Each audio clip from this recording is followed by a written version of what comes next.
but we don't know what it means for that one to feel safe. And so the fact that you don't feel like you have a safe place to offer, just to say that and state that, basically what you're saying is, you're saying, I don't know how to do that. And to this day, I haven't figured that out, or I doubt. I have like doubt inside of me that I could even do that. And this is where, having a dialogue with them, and the dialogue may or may not happen in words, depending on, again, it is interesting, in waking life, the age of the child, if any of you are therapists or doctors or caretakers or whatever, parents, humans, the age of the child determines so much about how much, because our role, the basic rule is, the younger the child is, the more that we have to digest their experience for them. Like a mother bird. Have you ever seen a mother bird? Like, her little babies will be there and they can't eat those worms. They just can't. What are they going to do? I mean, the worm is as big as the little baby itself. So the mother will go over there and she'll chew up the worms into teeny little pieces. So she'll like pre-digest the worm, and then she'll offer it to her little ones. I've actually watched that happen. It's a little weird, but I had to. It was it's important. But it's so analogous, I think, to the digestion of emotion. And so the younger the child is, the more that we have to digest that experience, emotional experience for them. And as they get older, we can allow them to begin. We don't have to chew the worm up in such small pieces. And so just like it's like that with the outer world, it's also like that with the interior pieces. And so a 10 to an 11-year-old child, inner child, if we want to use that word, and a 2 to 3-year-old, they do require a different type of relationship. And so again, they will show you in words. Not if 10 or 11, you might get words. If it's a child who's 18 months, if it's a child who's or if we want to really go back for all the way into the womb, if it's some essence inside of the womb that's speaking, there's not going to be words. There will be images, memories, bodily sensations. And so you can ask that question, show me how. I don't know how to create this safety for you. I don't know how to allow you back home. Will you please, but I want to, will you please show me what it is that you need? What would feel safe to you? You will get a response. Now, it can take some practice and some attunement to be able to, because it could come through a synchronicity. It could come through a mood that all of a sudden you find yourself in. It could come through, I mean, it's endless. It could come through, you're walking in the woods or the forest, you see a wounded animal. I mean, it is just, Psyche is a shapeshifter and immensely creative, and the symbols that it sends to us are loaded with information and data that's non-conceptual, it's non-rational. And these young child parts of us will communicate with us in non-rational ways for the most part. Ask that little one to show you an image, and then just drop that into the cup, and then just go about your day. But with that intention that I'm going to, a few times a day, I'm going to just stop whatever I'm doing, if I can, of course. Not like in the middle of a shower or business meeting or anything, but I'm going to stop well, you could do that too, but I'm going to stop what I'm doing, and I'm going to just sit down wherever I am. I'm going to close my eyes.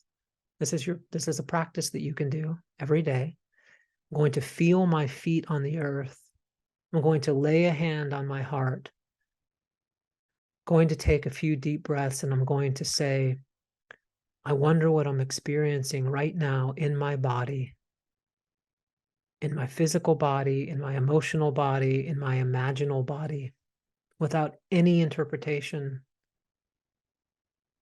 It's just moving into that empty state, but the empty place that's so full, not an empty like a void. Our days are so filled. They're so filled with accumulation, the accumulation of thoughts and feelings and social media, and we're supposed to feel this and that, and the news, and politics. I mean, it's like overwhelming. Like no wonder so many of us are experiencing so much anxiety. It's like it's a collective drip, slow drip of cortisol that's like coming out of the collective. And, you know, we always say, well, it's worse now than it's ever been. And I think that I actually think that's true, but you know, every generation says that. So I don't know if it's really true, but it sure seems like it. And I don't think social media has helped. For the most part, there's plenty of positive things that happen on social media, but I just think that continual, just like snap of the finger and all of that data and information and that slow drip of cortisol, of adrenaline, you know, that's coming. And no wonder, like it would be a very natural response to feel anxiety. And I know many of us feel anxious. And we may have some psychological issues that we need to deal with, brain chemistry. I mean, they're, you know, but I will say that in many people that I've worked with, even taking a break, a news fast, a social media fast, and instead of getting on the computer, going out and taking a walk, just little behavioral things, which I tend not really to do. I'm not really a behaviorally based therapist, but this is like the one exception. It's like, get off the computer. Not now. We got a few more minutes left. But you know what I mean? It can just go on, and that anxiety that's there. But it's 3, 4, 5, 6 times a day. And what I've found is that many times through the day, for 30 seconds, 90 seconds, 3, 4 minutes, for many of us, it can be more efficient, more productive, more kind than trying to find an hour and sitting and meditating for an hour and just like, I'm not getting up off this cushion. Some of us have the predilection to do longer types of meditation, but in my experience, many times through the day is a way where we start to build that neuroplasticity. It's a way that we start to encode new circuitry, because that's really what we're doing from a neurobiological perspective here, is that we're encoding circuitry. Each time there's a new emotional learning, each time that sadness arises, each time that 10 to 11-year-old girl appears, each time we feel that crippling shame, and instead of running to the freezer and grabbing the pint of Ben and Jerry's, or whatever version of that it is for us, addictive, habitual behavior, pretending it's not there, denying it, or getting involved in some spirituality of transcendence that says, oh, well, you just rise above it, just go back to the present moment, just ignore it, all that's just ego, whatever, any of that is a low vibration. Just get out of that low vibration, man, whatever it is. Each time, instead of doing those things, we say to ourselves, I'm aware right now in this moment that I'm experiencing shame. And the way that I know that I'm experiencing shame is that it feels as if I'm about to vomit, my heart is on fire, my throat is constricted, I'm flush in my face, tears are forming behind my eyes, my shoulders are, I want to have an impulse to run away, to hide, to curl up in a fetal position, whatever it is for us. It's it's a certain type of friendship. And this is like, you've heard this word neuroplasticity, which is that innate capacity of the brain, the nervous system to rewire itself. That doesn't happen through insight, through thinking, through that happen. What it requires is action in the moment, choosing differently, choosing something different in response to that shame, to that little girl, to that sadness. I'm going to hold that. I'm going to make contact with that. I'm going to feel that in my body. I'm going to inquire into, when I allow myself to actually feel this sadness all the way through, what is that? What's it like? Are there beliefs about myself that start to come up? You're never going to be lovable. You're never going to do this. It's always going to be like that. What are the beliefs that go with that? What are the images? If I drop into that sadness and I ask that sadness to manifest itself as an image,